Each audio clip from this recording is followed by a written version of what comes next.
Going on YouTube? It's your boy Cam ATL. Shout out to the DFS squad. Shout out to everybody who's watching this video right now. Drop a like down below because I already know you're gonna love it. Subscribe to the channel if you haven't already. As you know, we have the Madden 18 giveaway going down. I felt like it was an appropriate gift to one of my viewers with NFL coming up. Man, I know we're all hype about it. So in this video, I'm going to cover my high five as I usually do with MLB, and then we're going to talk wide receivers for NFL Week 1. All right, we're going to talk sleeper guys, real cheap guys that you can put in, and those top guys that I recommend you trying to figure a way to get them in. All right, so without further ado, let's go ahead and get straight into it. Spam that like button down below. Subscribe to the channel if you haven't already. Comment in the comment section, Madden 18. For every video that I post until next Monday, this coming up Monday, you're going to have one entry into the drawing for Madden every video that you comment Madden 18. So make sure you stay active and comment Madden 18 and like the video. Let's easily get over 100. You know what it is. Let's get it. Starting off at pitcher, I absolutely love, yes, we've got Clayton Kershaw going against Colorado. Yes, I like him. Corey Kluber. Yes, I like him. I'm going to go Lance Lynn going against San Diego. He's matched up against Richards. St. Louis has been hitting lefties very well. I expect St. Louis to be a good little stack here and go ahead and get Lance Lynn the win, as well as Lynn not struggling much against this offense. So lock in Lance Lynn at 92.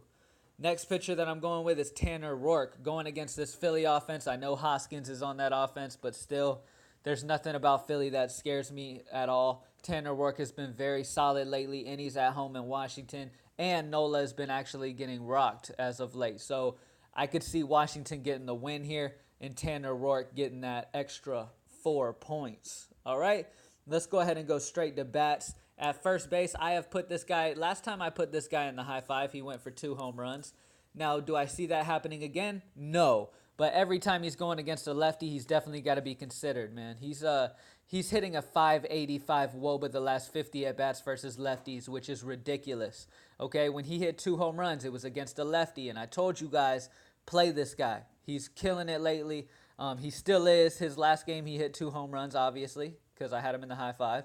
And Clayton Richards giving up a 378 WOBA to righties. So this is a great situation for these St. Louis righties like Paul DeJong, who I'm about to mention as well. He's also going to be in the high five. It's rare that I put 2 guys from the same team, but I got to here. I'm a believer in St. Louis in this matchup against that lefty who's just not that good. Jose's going to do very well at 42, and DeJong's going to do very well at 41.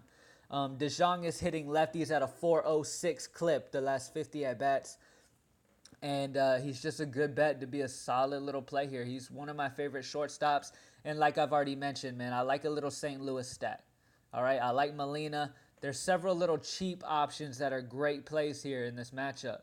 Let me see if I can get you guys a very cheap option for St. Louis. Harrison Bader. I'm not sure if I'm saying his name right, but he's 3,500. Harrison Bader.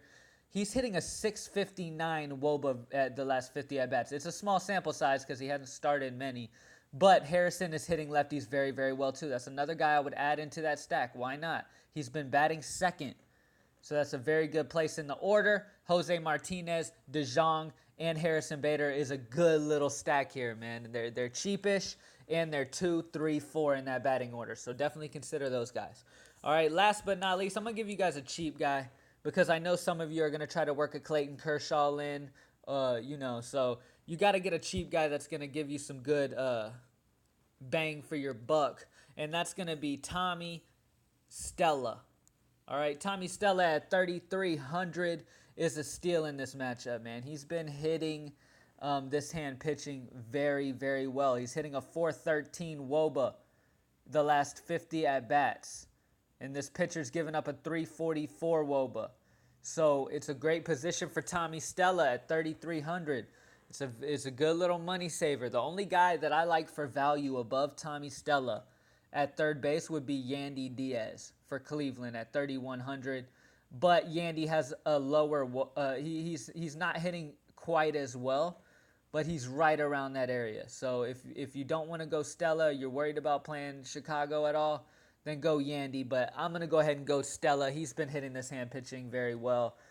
As of late, he's been in a little slump, but he's shown before, man. He's gotten that 30 plus in a matchup before. So I'll take the risk on Stella. I think he could have a great game here. And remember that I said that. All right? And that's the high five, guys. Lance Lynn, Tanner Rourke, Jose Martinez, Tommy La Stella, and Paul DeJong. Make sure you go to greenlightdfs.com if you want to get in on this MLB fire with us. We're cashing once again with one of the lines. One of the lines I stacked Colorado, which I shouldn't have.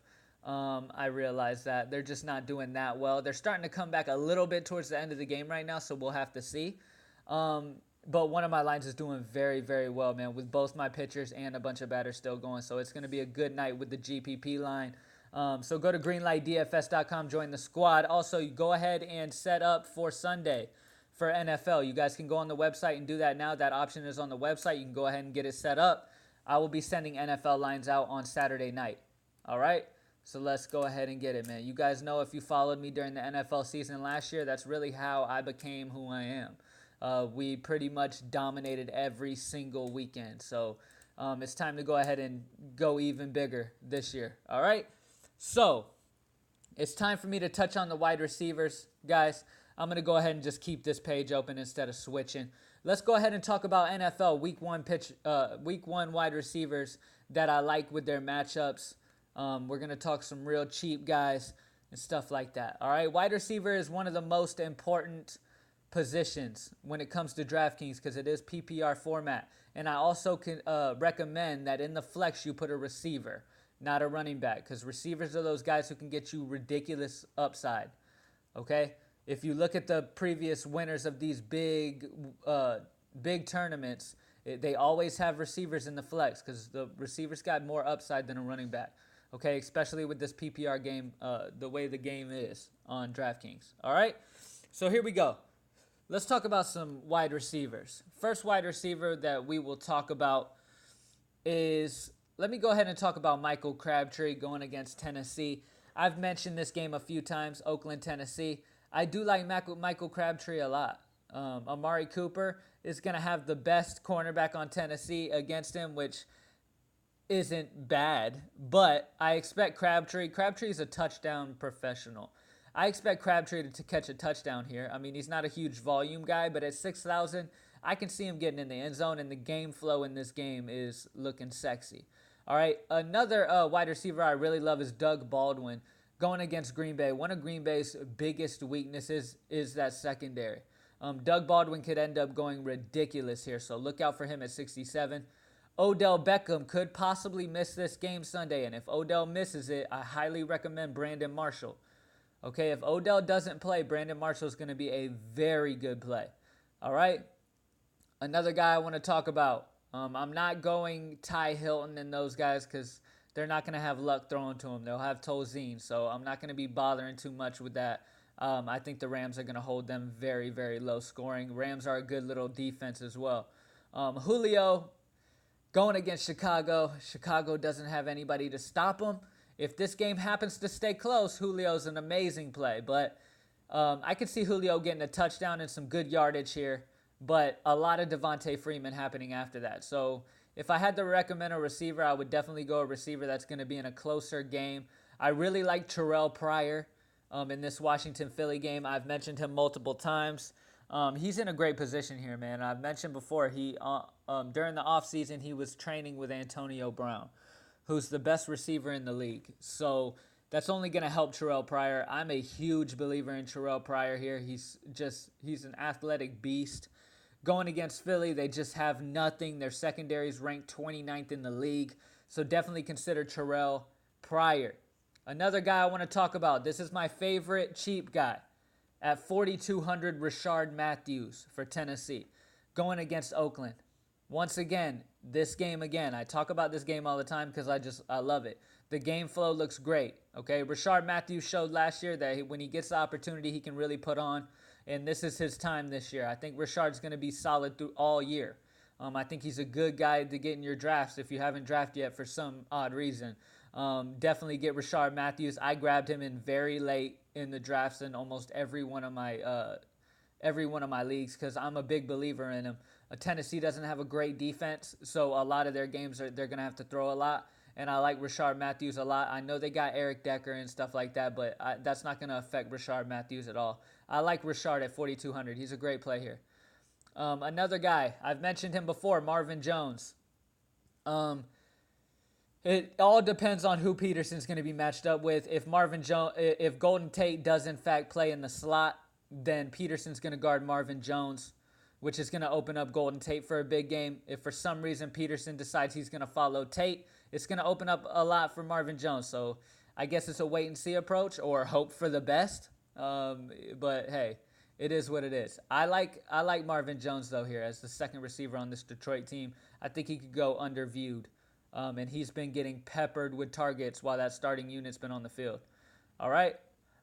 Real quick, I want to say Tampa Bay, Miami will not be playing. So no more Jaquez Rogers, which hurts my feelings a lot. No more Jarvis Landry, Devontae Parker. No more Jay Cutler. There was a lot of guys from that game I liked, man. So it's a downer that game's not going to be happening, but it will not be happening. So make sure you don't have those guys in your lineups. Let's cover a few more receivers that I really, really like. Some real cheap value. Here we go. Pierre Garçon is another very good value that I absolutely love here. At 5,300 going against Carolina. Carolina, ever since they lost Josh Norman, have struggled a lot in their secondary. Pierre Garçon has been getting peppered with targets here from Hoyer. Hoyer is a solid quarterback when he gets time to throw. That San Francisco offensive line has looked good. Pierre Garçon's going to have a great year, and he's going to have a big week one. Make sure you're involved with Pierre Garçon. I love this dude. I love Pierre Garçon week one at 5,300. Lock him in, man. Another guy that I like. I've mentioned this before, okay? Going against Seattle, you do two things. You either dump it off to your running back a lot, or you throw it to your tight end. I see a lot of Ty Montgomery here in this game for Green Bay. And I could also see Randall Cobb in that slot. Jordy Nelson's going to get followed by Richard Sherman. I think it could open up a lot for Randall Cobb if Seattle is scoring easily on Green Bay, which I do expect. I like a stack of Russell Wilson and Doug Baldwin. I think that's a great stack. Russell Wilson, Doug Baldwin, and yeah, I absolutely love it. And if you want to go a Randall Cobb, it'll be a sneaky little play, but maybe put him in your flex. But it is a risky move as well. All right, another guy, Kevin White. I've mentioned him before, man. Chicago's going to be down in this game. They're going to be airing it out a lot. I can see Kevin White having a great game here and definitely getting in that end zone. Atlanta does not have a great secondary. We're 24th in the league with our secondary, so definitely keep an eye on that, all right? Let's talk some more guys that we can go ahead and throw into our lines. Alshon Jeffrey for Philly. I do expect Norman to follow Jeffrey. I do expect that. So that's going to open up a lot. I talked about in running backs, Darren Sproles. I like Sproles a lot in this matchup because I think this is going to be a shootout. And in shootouts is where Darren Sproles shines. As well, on top of that, Darren Sproles is a returner. So if he happens to break one for a touchdown there too, that's going to be a good little situation as well. So definitely keep that in mind as well. Last but not least, let's go ahead and talk a little bit about Jamison Crowder for Washington. This is a guy that I do love. I love Jamison Crowder at 5,600 going against Philly. This is another game that's going to be a shootout, like I just said. Washington-Philly is definitely a game you want to get involved with. And I love Jamison Crowder here, man. Playing in that slot. Philly's ranked nearly dead last in the league with their secondary. They're 29th. So I definitely love Jamison Crowder. He could be another cheap guy to definitely throw into your lines. Let's see what else. Last but not least, I'm going to talk about one of my favorite plays, and he's going to be a majority of my lines. Larry Fitzgerald at 5,900 going against Detroit. This is at Detroit in the Dome. Larry Fitzgerald, if you guys know anything about Larry, he starts off the seasons hot every time. He cools off a little bit eventually, but Larry Fitzgerald starting the year off, he's going to get heavy targets from Carson Palmer. I love Larry Fitzgerald here, man. I absolutely do it. Detroit has been struggling for a long time when it comes to that secondary. They're known to give up a lot. So Larry Fitzgerald's going to round out those wide receiver plays at 5,900. Good luck, guys. In tomorrow's video, I'm going to touch on tight end / defense. We're going to talk plays in that area. I'm not going to spend much time on that.